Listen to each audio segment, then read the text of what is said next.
So Savy.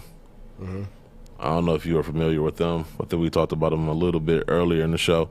I know I got the app on my phone, but it's funny because usually I think I'm the shit starter. I'm usually the one setting the world on fire about something I said or did.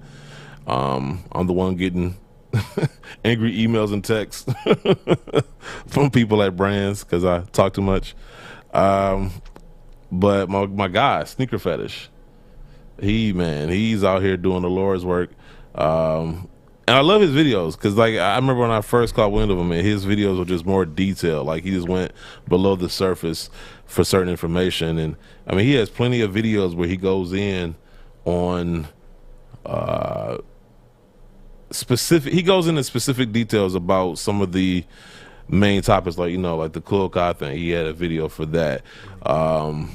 He has some videos for other people, but his most recent video was So Savy. And just put it like this, man. Like, I never want to be on his bad side. Lord knows what he'll find if he dig. I mean, he could probably just call y'all for some stories. If he wanted, we got him on the line. Sneaker Fetish, man. What's up?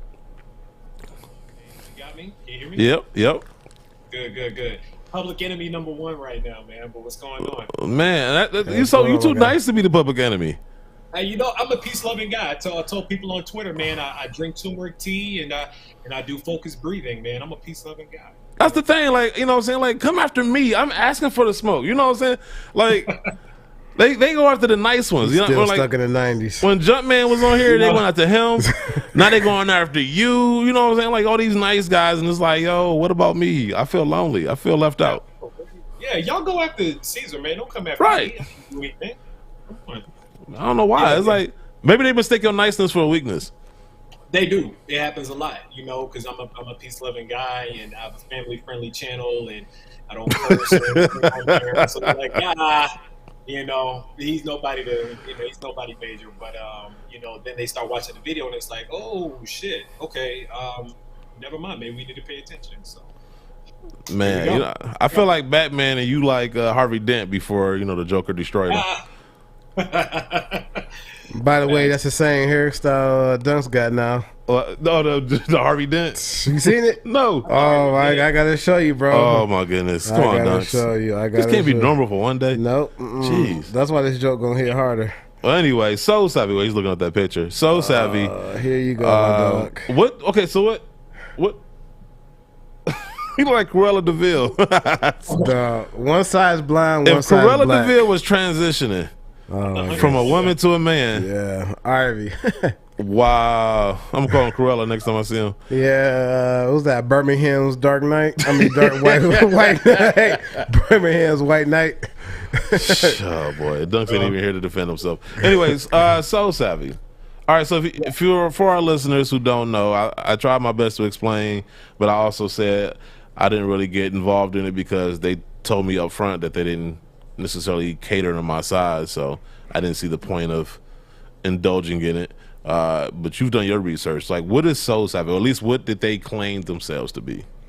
So Savy claims to be an emerging sneaker community that's geared towards securing more sneakers and having these powerful tools that allows their users, their paying members, for a subscription fee every month or every year to have access to these kind of tools that allow them an advantage or a leg up to be able to get a lot of the shoes that they want.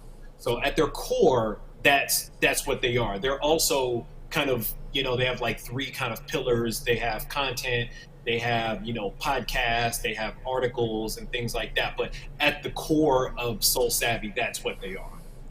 Okay. Yeah, and I've seen that too. Because I've seen there was a tweet that they posted earlier in this week where they are asking people for like bloggers and writers because they want to get to sports and they want to expand content wise, because that's the thing to do now. If you want to brand yourself, you come out with branded content, you know, exclusive branded content. By the way, we're never mind. But my point was going to be that they've reached out and they got all these different people from the brands. They got somebody from Complex, I forgot his name. Real high up. Yeah. They got somebody from Marco. What was it, from Jordan Brand? Yeah. I got some other people. I forgot the young lady that's supposed to be head of the women's Soul Savvy. Anna Bediones. Yeah.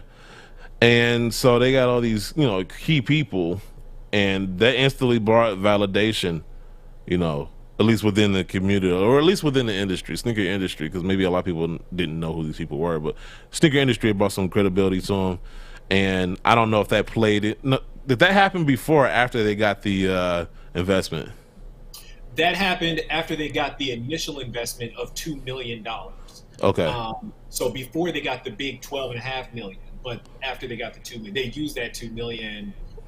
I'll say allegedly to keep myself safe, but they used that 2 million to start bringing those new people on board. But as me and you or most people know, that leading up to a deal, there's a lot of planning, right? Like in order to get that 2 million, they had to have a business plan to show them what they intended to do with that investment in order to grow. Oh yeah. So I'm guessing that was in their business plan. Even before they got the 2 million, that was in their business plan. They already had discussions with these people, because otherwise you can't plan for them to be there if they don't know what the hell you're talking about, right? Yeah. So while the deal probably didn't go through and then they officially hired them, it was pretty much already agreed upon, like, once we get this money, yada yada yada. So Exactly. right. So okay, so they get all these people aboard, they get validation, they get all this money. What became the issue? So the problem started lying in a couple of things. Number one, a lot of people didn't really understand the ramifications of the investment. Well, let me actually back up a little bit. A lot of people didn't really understand the full investment when the $12.5 million came. So what happened at first was that a video came out, and it was from basically the principal investor at a company called Bedrock Capital. It's a guy named Jeff Lewis. And Jeff Lewis is a CEO's CEO. He's a VC, and he's that kind of a guy. So he did this video, and he's holding this Jordan 1 like crazy, like he's holding it like by the toe box of the shoe. You can tell he's not into sneakers, and he's trying to tell people that they need to join Soul Savvy in the whole 9 yards. So that tweet started going kind of viral, but for a bad reason. They were like, who is this guy? Clearly he doesn't know anything about sneakers. Can we find that video? Ain't Bedrock part of the Bedrock. Yeah, we are quite familiar with Bedrock Industries here in Detroit. They basically own the city. And so Bedrock, they were the lead investor in this thing. And so once that video started going out, a lot of people were like, whoa, what's going on? Now, on top of that, inside of the Slack, because the Soul Savvy is based within Slack. So inside of the Slack, they have all these different channels, these talking channels, and people started talking like, yo, what does this mean for the company? So Dion, the CEO of the company, he's really like the main mouth in the Slack group as well. And he was like, yo, we got some big things on the way. We got some innovative stuff on the way. And so people started asking, well, where is it? All these things that you started promising us. You said we were going to be stopping bots. We were going to get more W's, this, that, and the third. Where is it at? And it started feeling like he wasn't delivering on these things, despite the fact that they got this big investment of money. And so people started murmuring about it. They started having problems with it. It made it seem like the service wasn't legit. And so that's really how things started bubbling and brewing. And so I always had an eye on Soul Savvy, because I'm not a big proponent of like their business model anyway, because I was like, I feel like, for somebody that knows like a fair amount about botting and about how that works behind the scenes, there's no way that you're going to pay these guys X amount of dollars a month and you're going to be able to beat the bots. It's just not that simple. Right. So I was like, what's happening here? So I was like, all right, you know what? That's when my wheels started turning. Like, okay, I think I'm going to make a video about this, but it's going to be really investigative. So that's when I actually signed up for a membership myself to Soul Savvy, because I was like, I want to see this thing internally. So that's how that ball got rolling. Yeah, so because I remember, like, in my glancing views of this, I remember thinking in my head, like, there's no way to sustain that, because once the community gets so big, there's no way people are going to be able to get paid. People are going to be left empty-handed. A lot of people are going to be left empty-handed. And to your point, you're not going to beat the bots. So even if you were able to make 50% of the total market share of whatever product you're trying to get, that still ain't enough to appease especially, I mean, now, like, because it seemed like they're supposed to be the glow up moment. Like, now they got the infusion of 12 million. They got different influencers, promoting the product. They got different people from the industry working at the company, yada yada yada. To me, like, it just didn't make any sense. Like, just looking at it, to your point, from a business standpoint, like, how do you sustain that? Because at some point, people are going to question, why am I paying for this membership? Exactly, and that's what people started doing. And there's a lot of rules within Soul Savvy, like there's no reselling allowed, there's no botting allowed, like none of that. But that started kind of becoming an issue as well, because there were some people that were known resellers that for whatever reason were not getting kicked out of the group. So then people started wondering, okay, why is it that some people get certain rules and other people don't?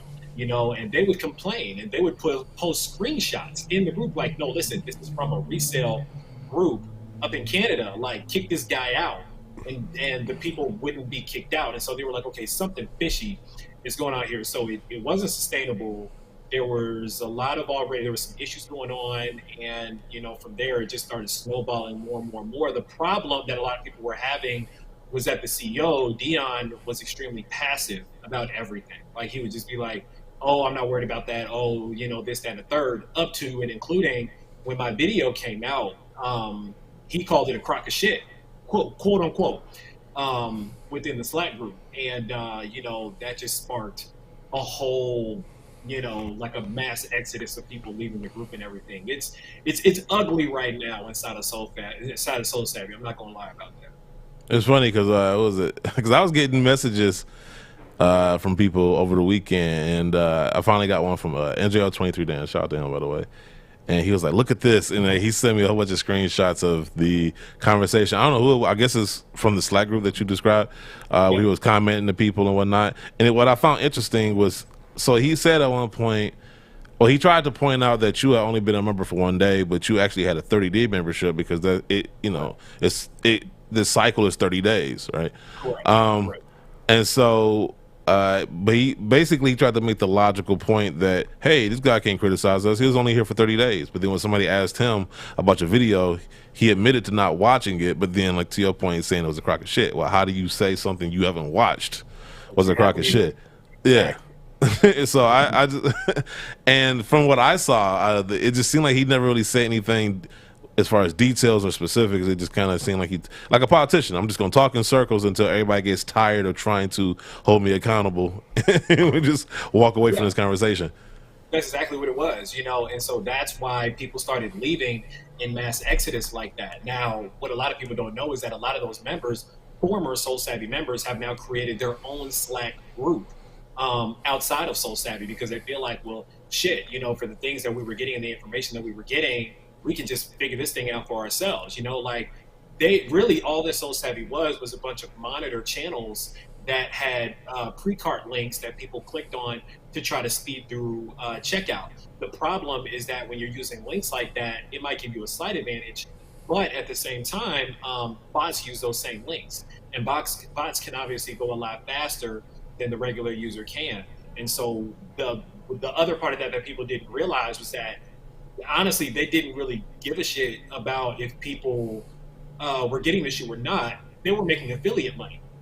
And in their pitch, when they were going after the 12 million, they actually put that in their pitch. There were a lot of things that got put in the pitch that honestly rubbed me the wrong way. And that's when I started really, like, going in on this company. Number one, like I mentioned, was the affiliate money. So they were like, oh, well, we've made this much money, MRR, monthly recurring revenue. We're making this much money, ARR, annual recurring revenue. And our members are so ridiculously loyal that they're paying $600 for our custom sneakers. That's a whole other topic. The custom bespoke Soul Savvy member exclusive sneakers. They came out with a Jordan 1 that was $600, and then they came out with an Air Max 90 that was another $550, bespoke through Garrison Studio. And so, they're like, look at how, in my opinion, it made them look at how blindly loyal they are. I was like, why are you treating your members like this, like it's leverage for VCs? I didn't like that. Yeah, so a lot of people started leaving. And to your point, I did what happened. So I put in the cancellation request after 1 day, honestly, just because I don't know about y'all, but like when it comes to like recurring stuff every month, if I know I'm not going to use it the next month, I cancel it ASAP because I'll forget. And I need to do that.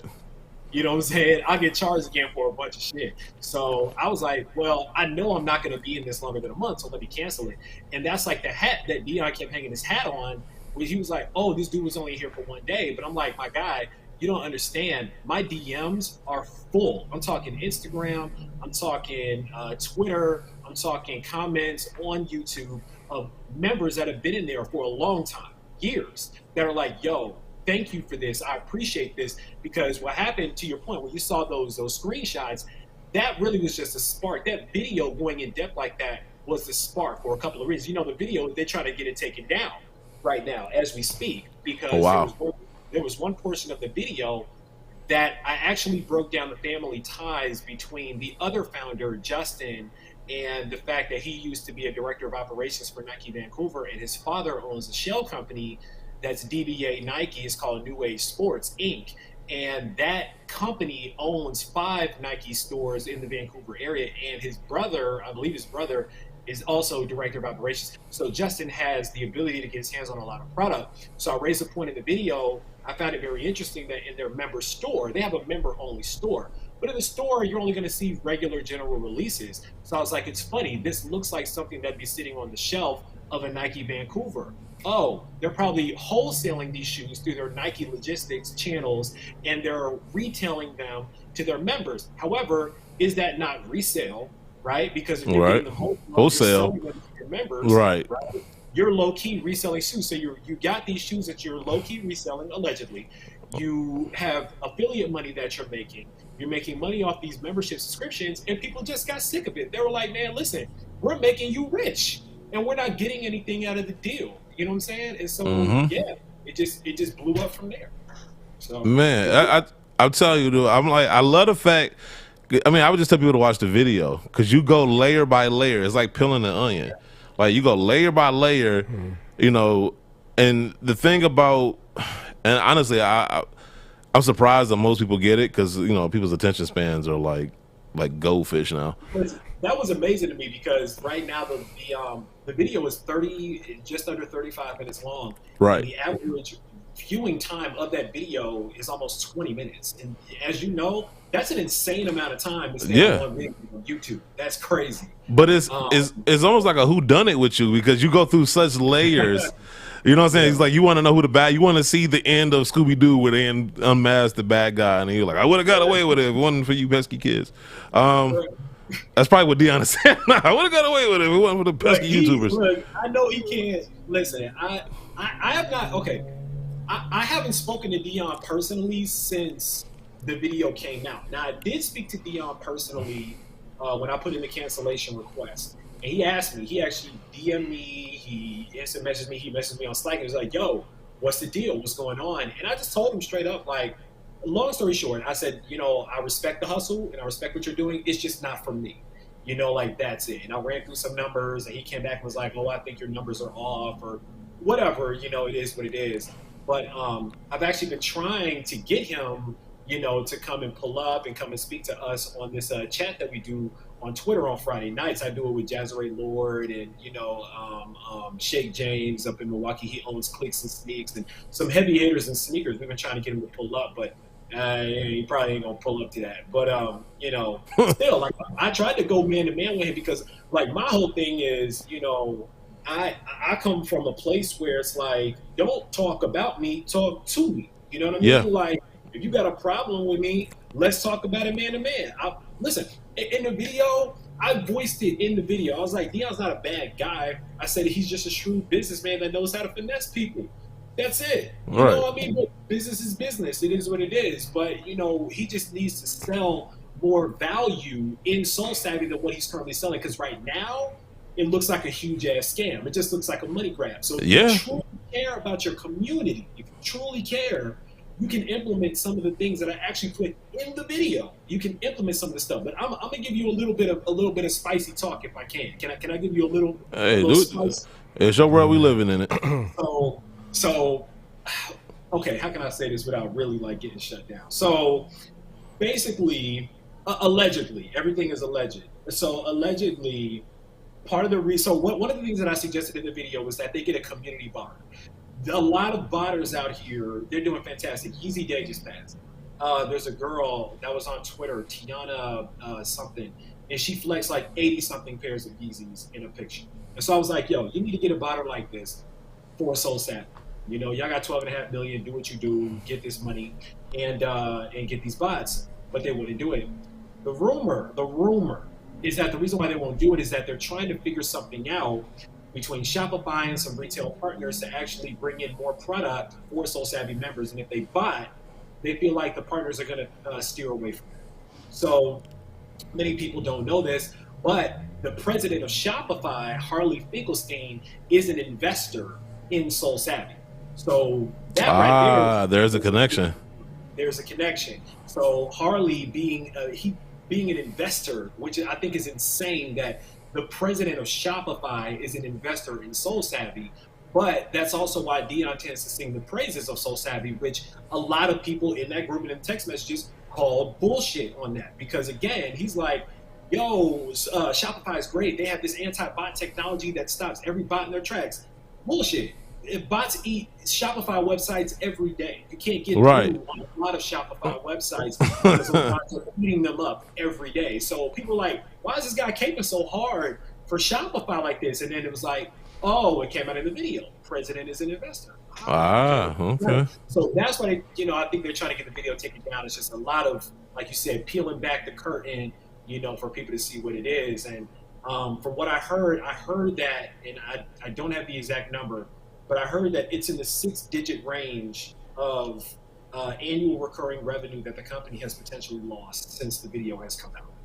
And that's a hit. That's a big hit. It was enough of a hit when Dion put out a very long message in the general channel as a big announcement, like, hey, listen, here's the deal. So it's funny because the video went from being a big crock of shit to now being, okay, listen, here's the deal. Let's address all of these things.